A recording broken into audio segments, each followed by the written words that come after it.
This is Human Capital, a goal-span podcast, and I'm Jeff Hunt. Human Capital is the place where I interview top business thought leaders to uncover the deeply human aspect of working.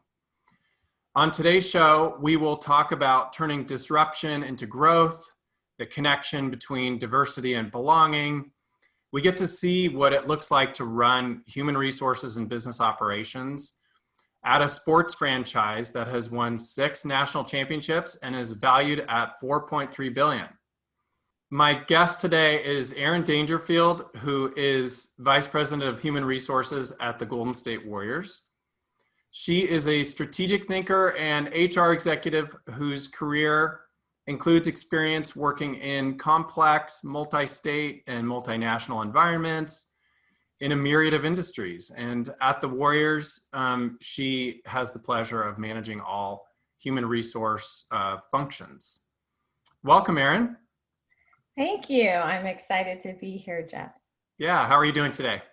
I'm doing all right. You know, it's a clear air day here in the Bay Area. And so I think it's our 3rd in a row. Very appreciative of it. So thankful. After 3 weeks of being absolutely asphyxiated in smoke from the California fires, we finally have some good air. So I am so thankful for that as well. Yeah, very nice. So, well, I really appreciate you coming on the show today, and just am looking forward to our conversation because I know you've got so much experience to bring to bear for our listening audience. And so I always like to start with a common question, and that's tell us your journey into business. And so what I mean is who in or what in your younger life inspired you to go into business and specifically into HR? Yeah, so I don't think I even knew what HR was when I was a young person until I was actually doing HR. But I will start by saying that I was a big participant in youth sports. I'm a huge fan of youth sports. I was running track and cross country at 5-6 years old, all the way into college. And I think that you learn so much about setting long-term goals and dealing with setbacks and incorporating feedback and coaching and really quickly. And you might run a race and fail, and then have to come back an hour later and get right back at it. And so I think that those lessons that I learned over all of those years really prepared me for a career in business, because so much of it is about looking out, not just in your career, but in a business, at what the goals are and how you're going to get there, and work methodically towards them and deal with setbacks and incorporate feedback and coaching. So sure. For me, I think that was really the foundation. And my dad was a coach for me. My mom showed up to every single event that I ever participated in, even when I didn't want her to in high school sometimes. So I think that, they just had a huge influence. My mom worked at a bank, and I used to see her running with her trench coat in the 80s to catch the bus, and thought it was so glamorous, and I wanted to do the same. So after college, I moved back to the Bay Area after a few years of working, and couldn't find a job in banking. And I got into HR. And I majored in economics in part because of my dad. I wanted to major in anthropology, and he had a very serious conversation with me about my career prospects graduating with an anthropology degree. And so I picked economics because there's a big social science aspect to that, which I really enjoy. And HR has so much in common with economics. And so I think that it was like a light bulb went off. I was in a part-time temporary HR role and ended up loving it and decided to make it my career from there. Fantastic. What a great story, and really a story of inspiration, how it's about the people that are surrounding you and supporting you, like your parents, and then the experiences you have, especially in the sports arena. There's so many crossovers, aren't there, with the competitive nature of it and the team orientation and having to work together with other people and achieving individual goals. So I think that's truly awesome. And it's also kind of ironic and fun that you're now at the Warriors. Yeah. I mean, I grew up in Oakland, so I would have never imagined working for the Warriors. In fact, I don't think I even knew that you could have a job in sports that wasn't a coach or an athlete or like a trainer until I was an adult. And so it certainly wasn't something I was pursuing as a goal, but when the opportunity presented itself, I don't think you can turn down an Yeah, interview with the Warriors. not at all. Well, that's great. And let's stay on that for a minute, because I think so many of our listeners don't really understand what it looks like to run such a formidable franchise, a sports franchise. Tell us a little bit about day to day. What does it look like to run people operations? Tell us a little bit about things organizationally. Yeah, so it's really not that much different on a day-to-day basis than running HR at any other organization. We have all of the functions that you typically expect at a business: finance and accounting and marketing and IT. And so a lot of my day-to-day work is dealing with the same types of issues that you deal with anywhere else. Like, how do we compensate people in a way that motivates them? And what employee relations issues are we trying to address? And how do we train and coach and provide feedback and all of those things? So we on a day-to-day basis deal with the same things that most HR people do. We do have an arena that we operate and put on events, although we're not doing that now, unfortunately. And so we have thousands of employees come in. Some of them work directly for us, some work for third-party partners. And dealing with that can be interesting. Sure. These aren't folks that you see every day. Yeah. They are absolutely critical to the success of the organization. So figuring out how to make those connections and make people really feel belonging and understand the role they play is a big part of what we do, in partnering with their managers. And then we have the players, and everybody always wants to know, do you do HR for the players? And we don't get that involved in basketball operations. Obviously, workers' comp, benefits, things like that, we handle. But on a day-to-day basis, we don't deal too much with BB ops. Sure. Okay. Really cool. And so you mentioned all these people. You have internal people, you have contractors, you have quite a number of people that are actually running that entire organization. And that brings me a little bit to the values that you feel are most important for your organization. Talk to me about your core values, and maybe you can also share what some examples are of how you've seen those lived out in the workplace. Yeah, so our core values spell out team. Oh, nice. Yeah, trust, empathy, accountability, and modesty. And I think that going into shelter in place, it's a moment of adversity for many businesses, and we're certainly no different. And anytime you find yourself in that situation as an organization or as an individual, it brings out the best in you and also shines a light on some areas of opportunity. And so I think that we found that while we were doing pretty well in our values and everybody could name them, and we have that a part of our performance appraisal process, that we needed to beef up in some areas. Over the summer, we introduced 7 weeks of anti-racism training following the murder of George Floyd, and we had a huge participation. And we found that people were having really authentic conversations and being very vulnerable with each other, and there was a lot of trust and a lot of empathy, which are two of our values. And we wondered why we weren't getting that level of depth in some of our other conversations, and really had to examine what about that was causing people to be more vulnerable, and how we could really duplicate that in the organization. So for us, our values really are about constantly trying to identify ways to improve.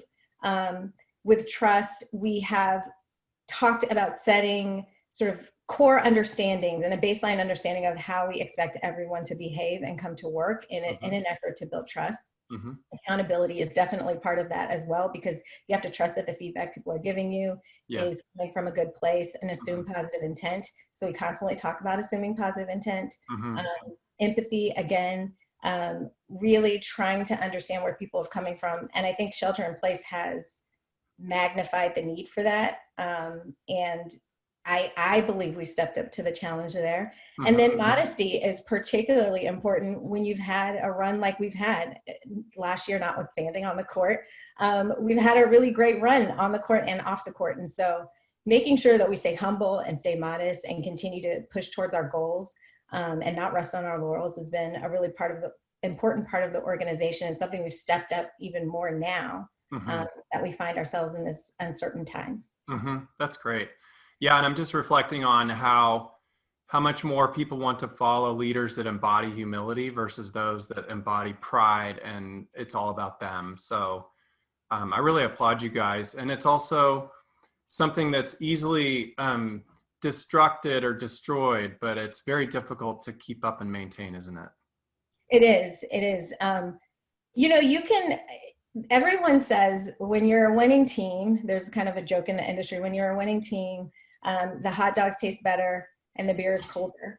And so it can be easy, I think, for organizations to make the mistake of, particularly in sports, of thinking that there's nothing to improve, or that you are the best at everything because things are going well on the field or on the court. And so we really make a concerted effort to make sure that we don't make that mistake in thinking, oh no, our hot dogs really do taste better than everyone else's.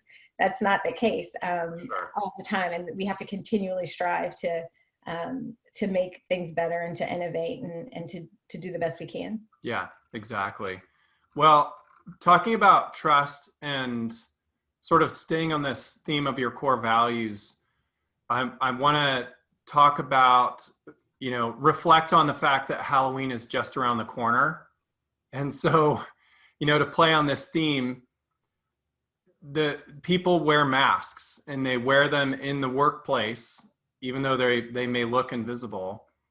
And thinking about your comments about trust, masks are often worn when there are low trust levels, and wearing a mask might mean me not sharing my true self with my boss or my coworkers because my vulnerability may be used against me. It might mean that I'm not going to share my opinion out of fear because, once again, it could be used against me. I may not be authentic, or perhaps there's a lack of alignment between my words and my actions. And so, you just talked a little bit about this, but I'd love it if you could expand more on what some things you do are internally to promote this sort of vulnerability-based trust where people are really comfortable taking off their masks and sharing their true selves.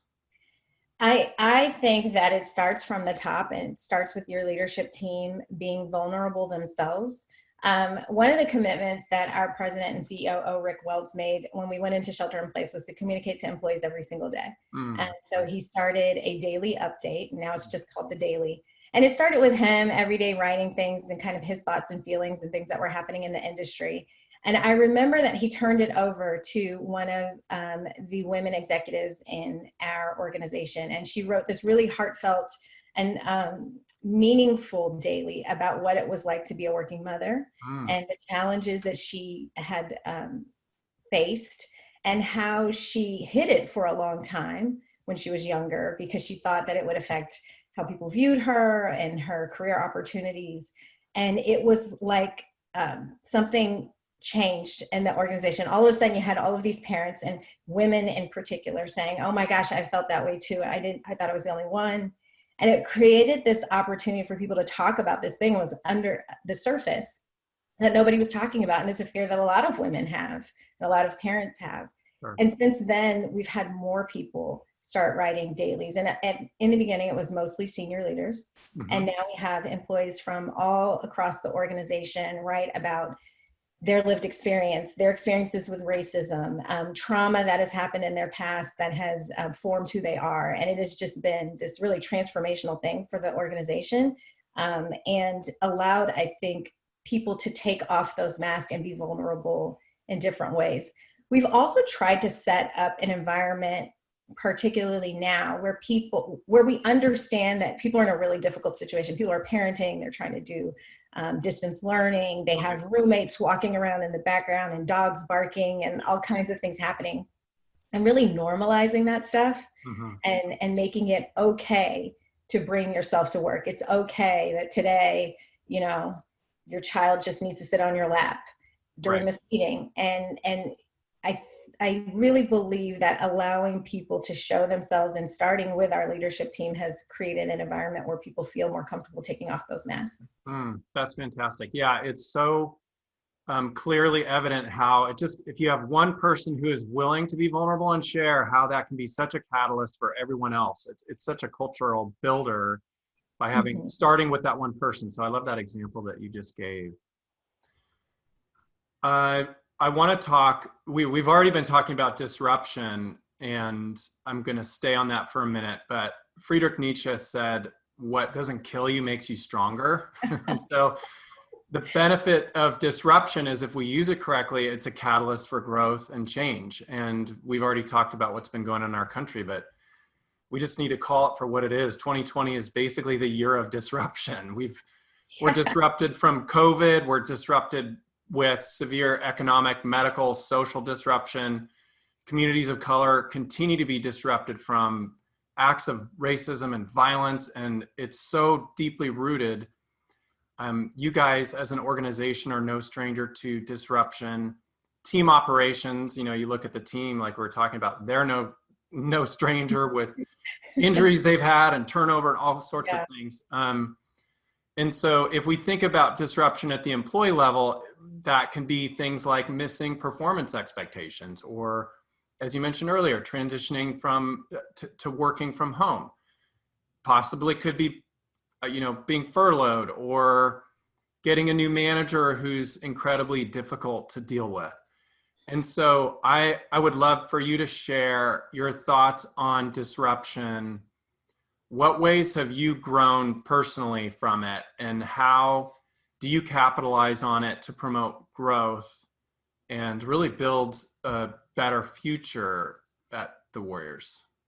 Yeah. Well, first of all, I love that you're talking about both sides of disruption, because I think so often now the focus is on innovative disruption, which is great and something that we do a lot.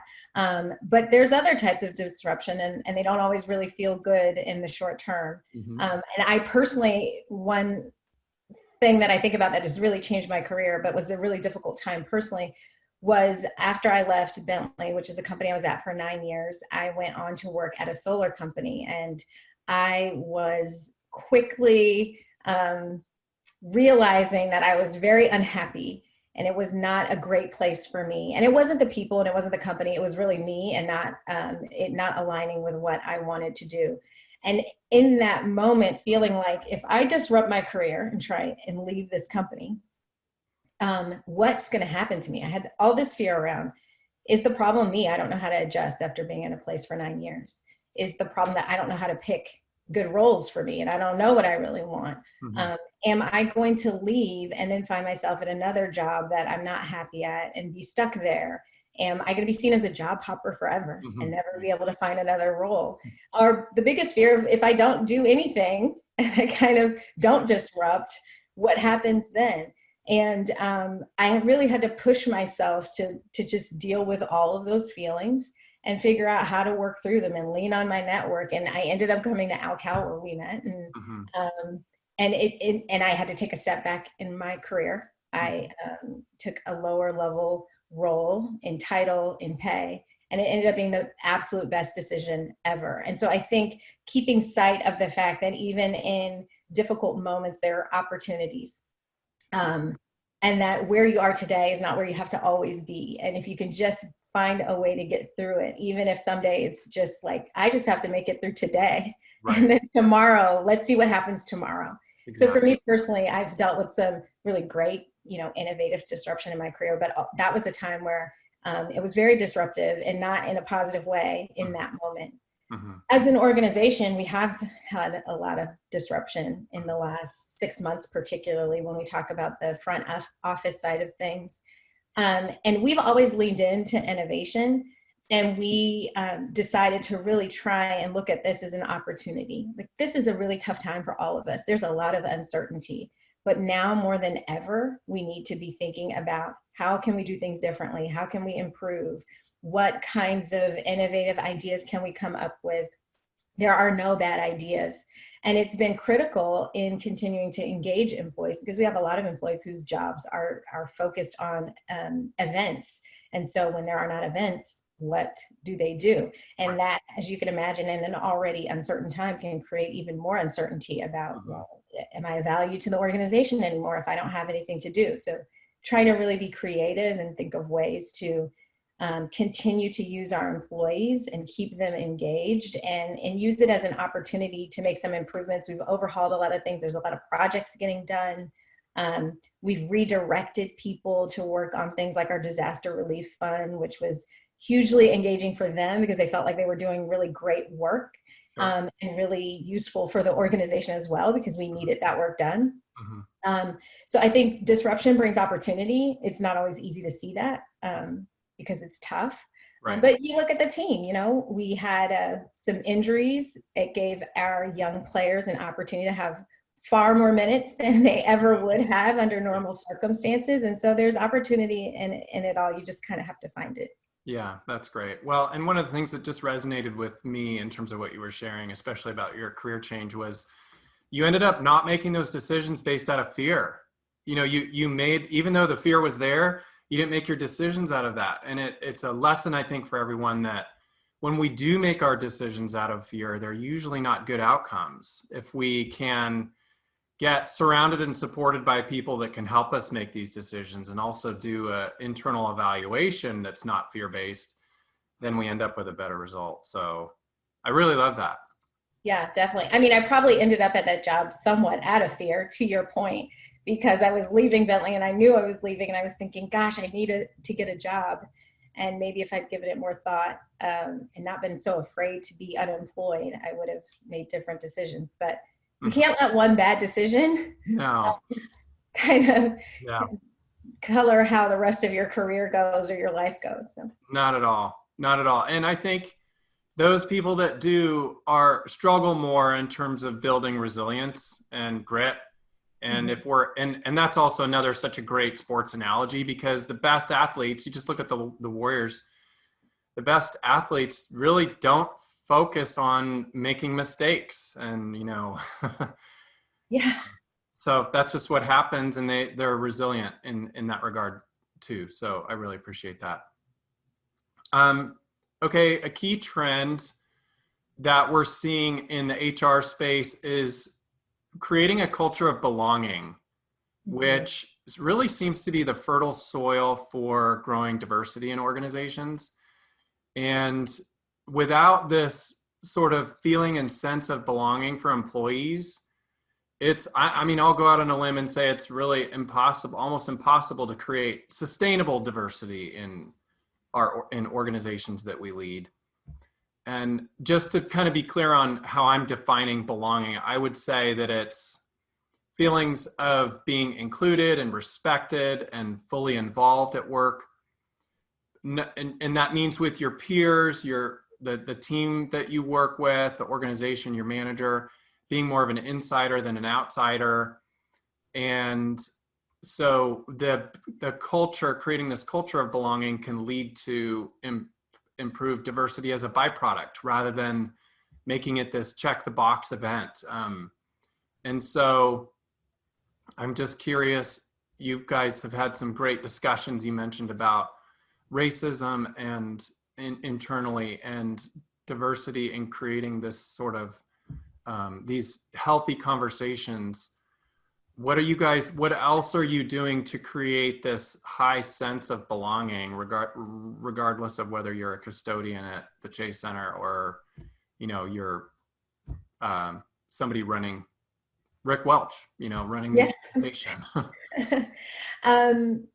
So I really think that we have a lot of initiatives that we do, and we have wellness in place challenges, and we have our employee resource groups who are so critical to belonging for many employees. And we really use them as not only a place for employees who share a background to get together and share ideas and thoughts, but also as a place where there are developmental opportunities and an opportunity to learn how to navigate the organization and make connections that you maybe normally wouldn't make. So they're absolutely critical. Our Diversity, Equity, and Inclusion Council focuses on belonging. But beyond that, everyone's role is critical to the success of the organization. But I don't know that we always do a great job of making sure people understand that and understand how they're critical. And so that's something we really work on, particularly for those in roles like custodian and ticket taker.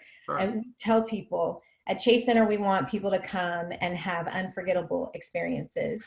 If you come to a basketball game at Chase Center and your very first interaction is with a ticket taker and it goes poorly, that's going to color the entire experience that you have. Mm-hmm. And so we tell them, you're the first person that somebody sees when they get here, and how you interact with them is critical to how they feel about their entire experience. And so making sure that everyone understands that if you go to a game and you see trash flowing everywhere and broken stuff places, you're not going to feel really great about that experience. But I don't know if, and we really work hard at this, but not every organization does a great job of explaining that connection between what the business's overall goals are and the role they play in that. So we try to do that with our frontline staff, do that with our staff internally. And during a time like this, particularly where I talked about, some people's roles have had to change fundamentally, creating new ways that they play a role in the success and understand that and feel like real contributors. I think that builds belongingness in addition to those other initiatives I talked about, where we have, all types of events going on. I think our volunteerism program is a huge part of people feeling like they belong and giving back to our community, and understanding that that's a huge part of who we are as an organization. So lots of little things happening, but the biggest thing is just making sure people understand the role they play. Yeah, and having people truly understand their connection to the big picture is really important in that, it sounds like. Yes, very, very important. We spent a lot of time talking about that. Yeah, exactly. And you were just talking about kind of community and giving back. How does the employee population at the Warriors give back to the community, and what are the internal benefits you see that result as an organization? Well, obviously, like I said, engagement is a huge part of the community aspect, but also during this time where we talk about mental health and people feeling like a lack of connection, many times being able to volunteer and give back makes you feel good about yourself and can help improve those things. But we have a Warriors Community Foundation, and that's run by people within the organization. Just last year, we gave over $5.2 million. As part of that, we announced $1.7 million in grants dedicated to improving educational equity in the Bay Area. Nice. And following the hiatus announcement, we committed to $1 million in disaster relief fund to frontline workers at Kaiser Permanente Arena in San Francisco, where our G League team, the Santa Cruz Warriors, plays, and Chase Center. And that's increased to $1.6 million. And we had employees working the disaster relief fund as customer service agents. A lot of my team acted as translators, and giving back in that way made them feel so good about what felt like a really difficult time where, people are income, and you're hearing all of these stories around. That was very early in shelter in place. Sure. But in addition to that, we have a ton of youth programs that go on all the time. We have our Math Hoops program, Peaceful Warriors, which is an anti-bullying program that we do in schools. We have financial wellness training for high school students, STEM programs, nutritious food distribution programs, and literacy programs. But probably the thing that I'm proudest of is our Helping Hands, which is the employee portion of this, where we donate or volunteer time.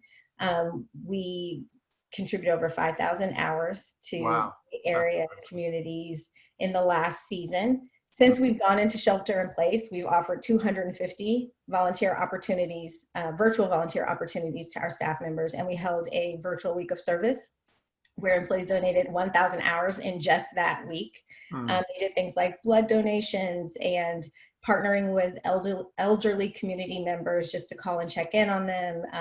Also running errands for people in vulnerable populations, and people continue to do that work. And so I'm really happy about that. And I think it has been a key part of our continued employee engagement. Sure. And do you see it translating to more of a selfless culture internally with your employees, so they're willing to help and serve and others internally better than they would have otherwise? I do think so. And I think particularly some of the stuff that we've been doing now, because some of the programs are more long-term, where you're partnered with somebody and it's an ongoing thing, as opposed to a one-day event where you go and build care packages for troops, let's say. I definitely think it has created a more caring culture, a more empathetic culture. Mm-hmm. That's great.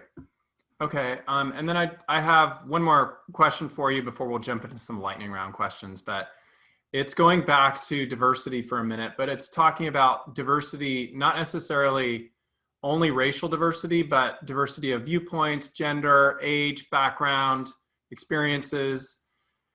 When two people come together that are different, whether it's manager and employee or two peers or people from different work groups, what are the ways that you see those interactions being different and possibly better, or, versus just dealing with people that are like ourselves?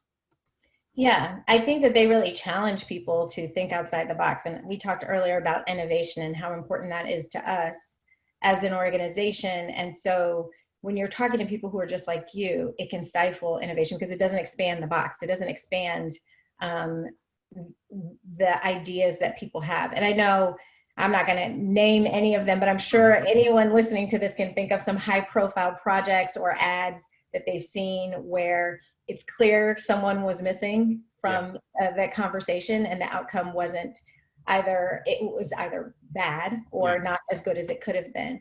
And so it's critical to have more voices in the room. You can't do a good job if you don't have a diverse set of thought. We are the Bays team. We represent so many different people coming from so many different backgrounds and ages and experiences. And how can we continue to be the Bays team if we don't reflect that diversity? Mm-hmm. That's great. I love that.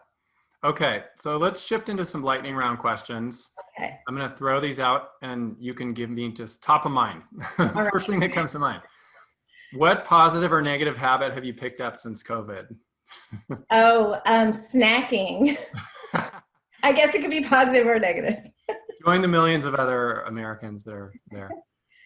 What's one thing on your bucket list? Going to Machu Picchu. Oh, nice. Yes. What is your top book recommendation? I have been reading The Velvet Rope Economy. And right now, I think it's great. It's really interesting. Nice. What is one thing that you're most grateful for? Oh, my son. I absolutely love him to death. Yeah, that's great. And what is the best piece of advice you've ever received? Just say thank you.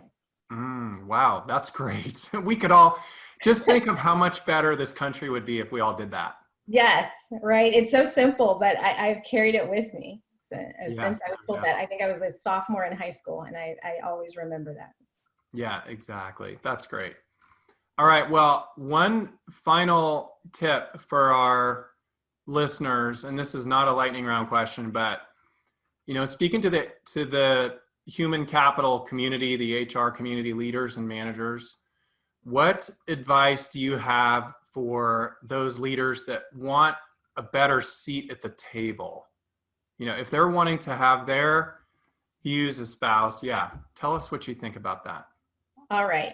Well, I'm going to kind of give a story a little bit. I started a nonprofit, as I mentioned, and it was a small nonprofit, so I had to do everything, and I knew everything about who our clients were and what their challenges were and what other organizations did work similar to us and what our contracts looked like. I had to know all of this stuff. And so when I went to my next job, I didn't realize that people thought HR should stay in their lane. I didn't know any better. And so I was very involved. And this is, over a decade and a half ago, where HR was viewed a little bit differently. I think our image has improved quite a bit over the last 10 to 15 years. But what I learned from that is that you cannot let anyone put you in a box. And so you have to figure out what is your in. And each of us offers something that maybe no other person in the company or function in the company offers. And what that means for somebody listening may be different than what it means for me. But figuring out what that is and figuring out how you can help somebody else is how you'll get your seat at the table. So I know I bring unique skill sets that maybe most others don't bring. And I have to figure out everywhere I go, how do I find a way to make sure other people see value in what I bring and bring something unique to the table. But beyond that, it's also really understanding your business and your customers and your competitors, and knowing all of that, because ultimately we are about reaching the organization's goal as much as any other department, just as much as sales and marketing and all of them. And so figuring out how we drive the success of the business through our people programs is critical to getting a seat at the table. So it's much more of a strategic viewpoint, really. Yeah, definitely. Yeah, that's great. That's great. Well, Erin, this has been such a pleasure. Thank you so much for joining me. It's great to see you again. Great to see you too. Thanks for having me. Yeah, and stay safe and stay well. You too. Enjoy the fresh air. Thanks for listening to the show this week. We release a new episode of Human Capital on the first and third Tuesday of each month. I would really like to know what you thought of this episode. Send your comments to humancapital@goalspan.com. Human Capital is produced by Goalspan. Subscribe wherever you get your podcasts, and please share this podcast with your colleagues, team, or friends. Thanks for being human, kind.